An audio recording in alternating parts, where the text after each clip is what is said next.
Hello ladies and gentlemen, and welcome to What I Think About Icarus. We're going to have a look at the game itself, we're going to have a look at the performance of the game. Feel free to use the chapters in the description if there are particular areas you want to know more about, just to find it a bit quicker. So, has it burnt its wings flying too close to the sun? Let's find out. As of September 2023, there are three main ways to play Icarus. The first is missions, the second is open worlds, and the third is outposts.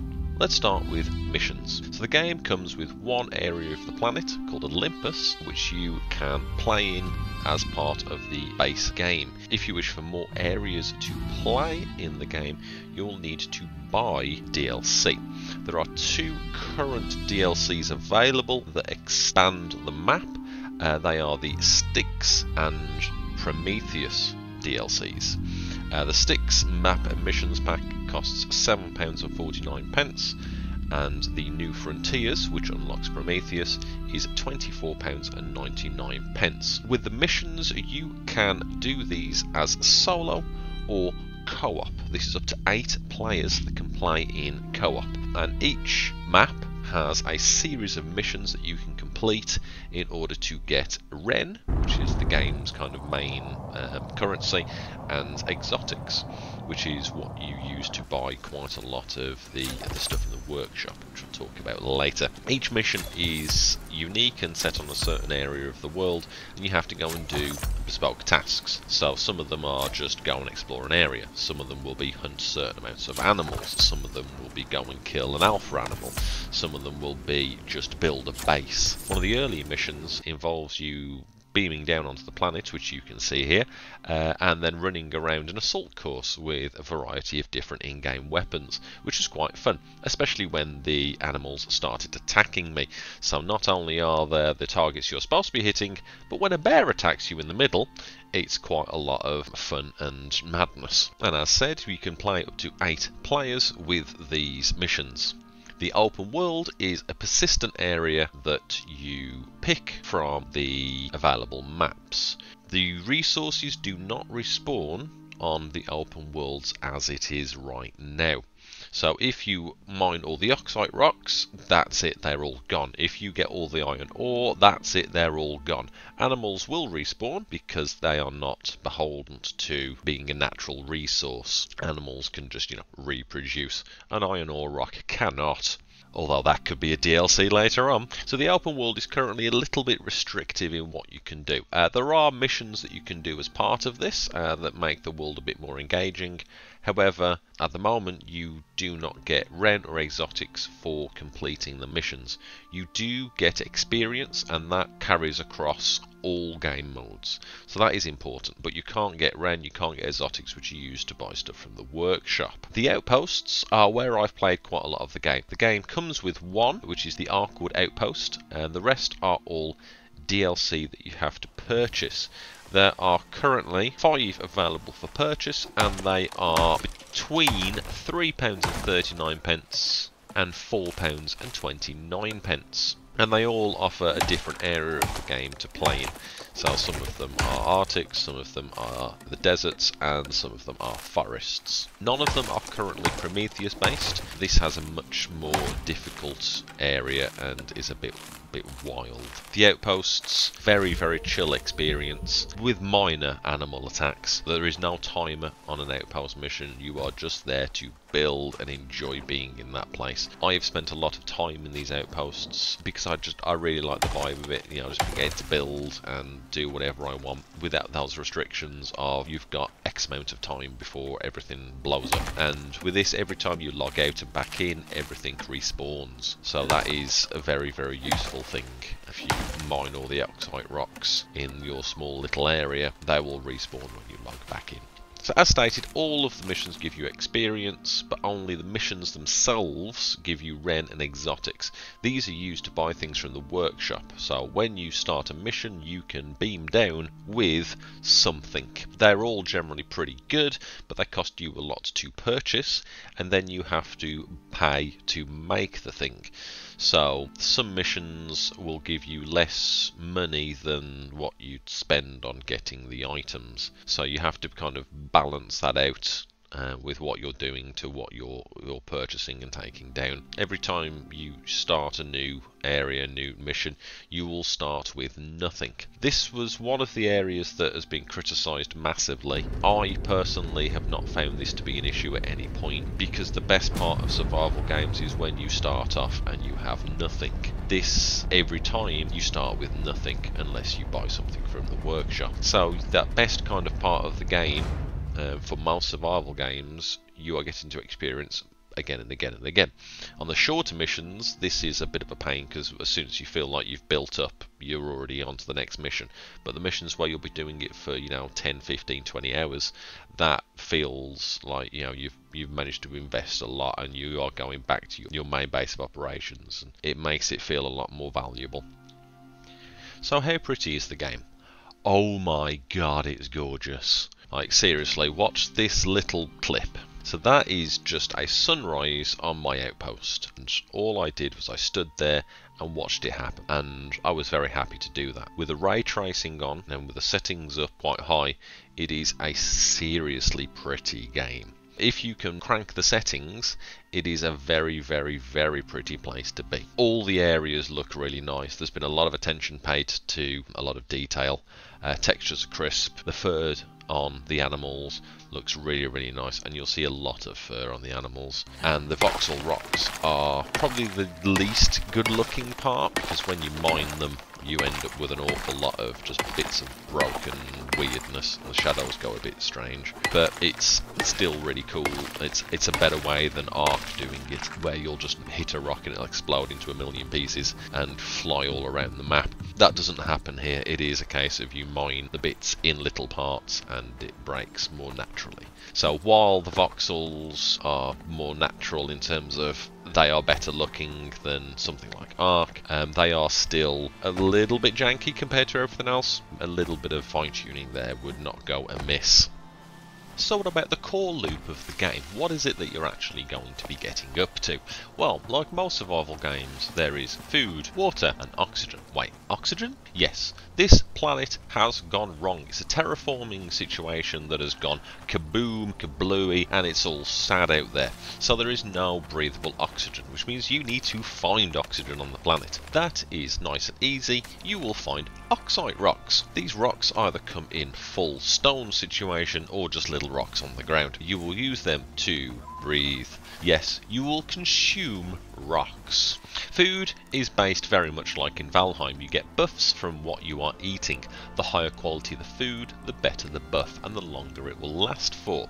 You will also get debuffs from bad things. So if you get mauled by a bear, you are going to be hurt, and that will reduce your stats, it will reduce the amount of experience you're getting, etc. On the flip side, higher quality food will get you better food, so you can cook food just on a campfire. You can also do things like drying meats. There are further options later on once you unlock the cooking station and the pot-bellied stove, so there is lots and lots of different options for cooking high quality foods, and the further you go up the tech tree, the more you can do. In order for you to cook things, you need to kill things, and you will be killing animals a lot of the time. So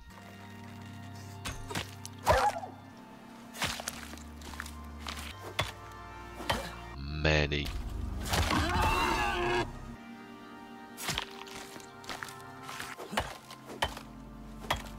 animals.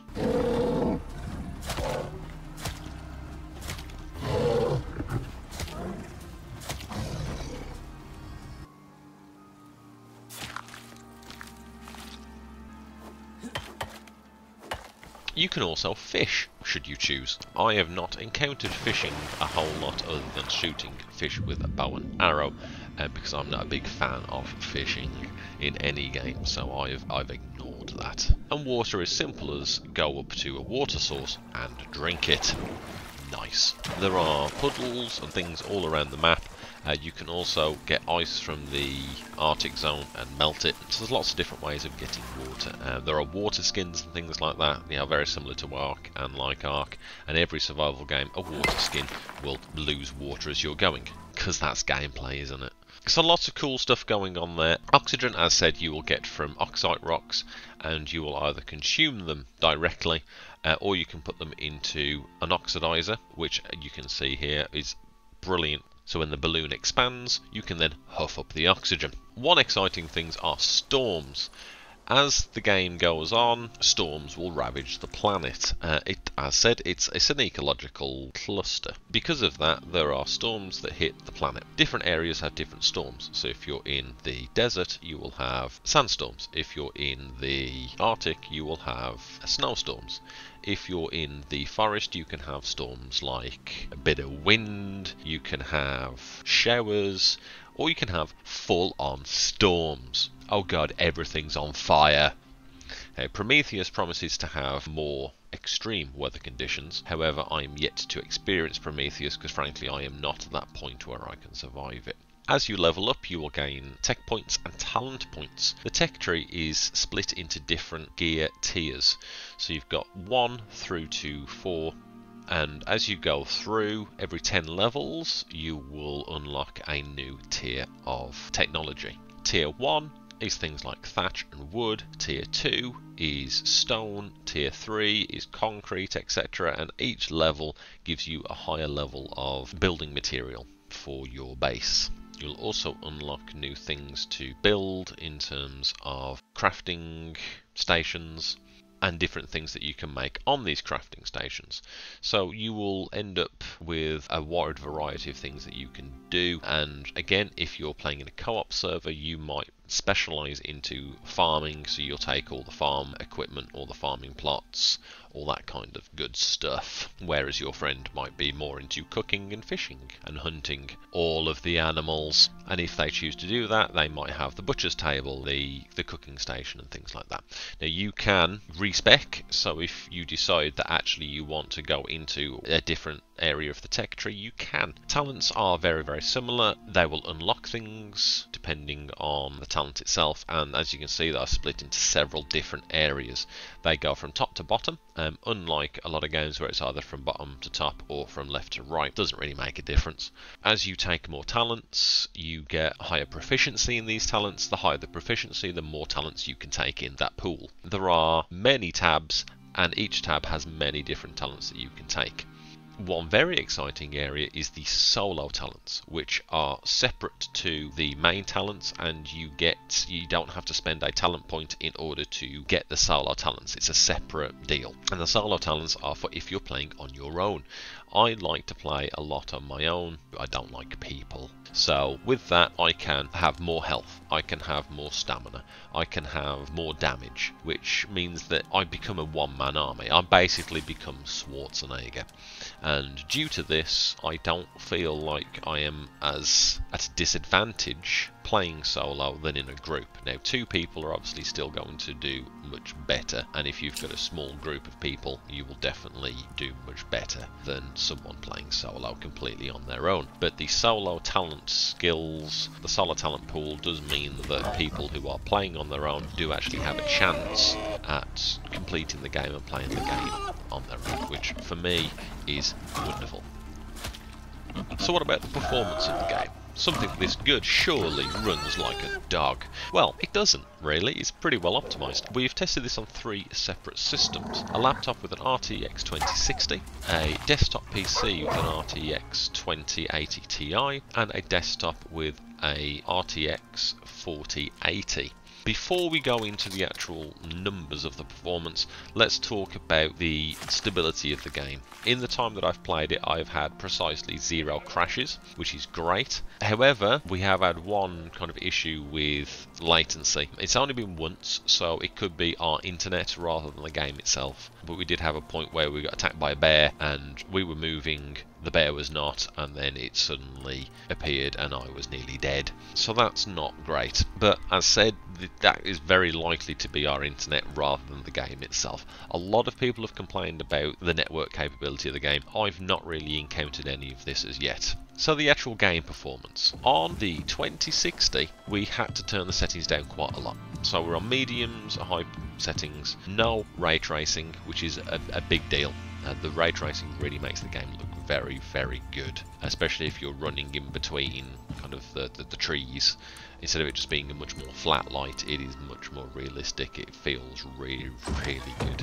So if there's one area where I'd say definitely make sure you crank it as high as you can, it's the ray tracing. But with medium and high settings, which look frankly better than Ark does on medium and high settings, I got a solid 60 frames a second. In really big fights, I end up with 40, which is still more than playable, especially for a game like this, and I'll talk more about that in a second. But the performance works really, really well on a lower end card, and I was surprised that it handled it as well as it did. The 2080 Ti is running at a 2K ultra wide res, so really kind of pushing it a bit, with everything on high or ultra, ray tracing all of, and with the DLSS running on quality rather than performance, averaging around 44 frames a second. Which doesn't sound like a lot, but for a game like this, it doesn't actually matter so much. It's better to have it look beautiful than it is to have it run that little bit smoother. So far, I have not really had an issue with the game's performance unless it hits less than 30, which is very, very rare. There will be the occasional little hiccup, and maybe 2 or 3 times in a session it will suddenly just drop and then jump back up. Or if you're in a hella fight, it will drop a little bit. As long as it's above 30, it's pretty rock solid. Like I say, it looks really, really good, and it's worth sacrificing a few frames to make it look better, because it's so pretty. The 4080 demolished the game. Solid 60, no issues, like no issues at all, so yay. What about the bugs though? Well, there are the occasional bug. While the game stability is very, very strong, there have been a few times where missions have glitched out weirdly. The one mission I did on Styx, the very, very first one, which is really, really difficult, it should be mentioned. The first area I had Komodo dragons spawn, and they just kept spawning, and I ended up with about 30 trying to kill me. And I say trying, they did. So it's weird things like that can happen. The one mission I had a bugged out bear, which was immortal. Every time I tried to kill it, it wouldn't die. And it wasn't a boss bear or a named bear, it was just a regular bear. But every time it nearly died, it got out of the mission area, and as soon as it got out of the mission area, it just went back up to full health. Glitches like that are unfortunate. They're hilarious. So, 30 Komodo dragons chasing you, that is funny, but not at the time. Then there are little things like wood that fall through the ground when you're chopping trees. There are definite oddities that happen within the game, which are not what the game is all about, which is a shame. But broadly speaking, it's been a really nice experience the whole way through, and any bugs that there have been minimal and haven't really detracted from the game itself. One major bug that has been plaguing the game for a while is the outposts. On a lot of the outposts, the animals do not spawn, which means that a lot of the things you can't actually make in the game, because you need hide, you need skins, you need fur, you need bones. There's lots of things you can't do if there are no animals spawning. However, as part of their weekly updates, the most recent week 91 patch has changed it so the outposts now do spawn animals, and they've also added in wind power. When I checked this morning, this has indeed fixed my outpost that had no animals, so they are working actively to fix the bugs, listen to player feedback, and make a difference to the quality of their game in a positive way. So, at the end of the day, I really quite like the game. It's not without its flaws, but it is very good value. It's fun to play. The co-op is good. The performance is generally good. It is an absolutely gorgeous game, and there's lots to keep you coming back. Be that hunting for exotics, kind of getting Ren, the open world, the outposts, which I'll be honest is where I've spent a lot of my time so far, just building things. So overall, really, really happy with the game. Very impressed with it, and I can see it being a game that I play for a long time into the future. Thank you very much for watching. And if you have a game that I would like you to cover in the future, please drop me a comment. and like and subscribe if you enjoy this. Thank you very much. Ta-da!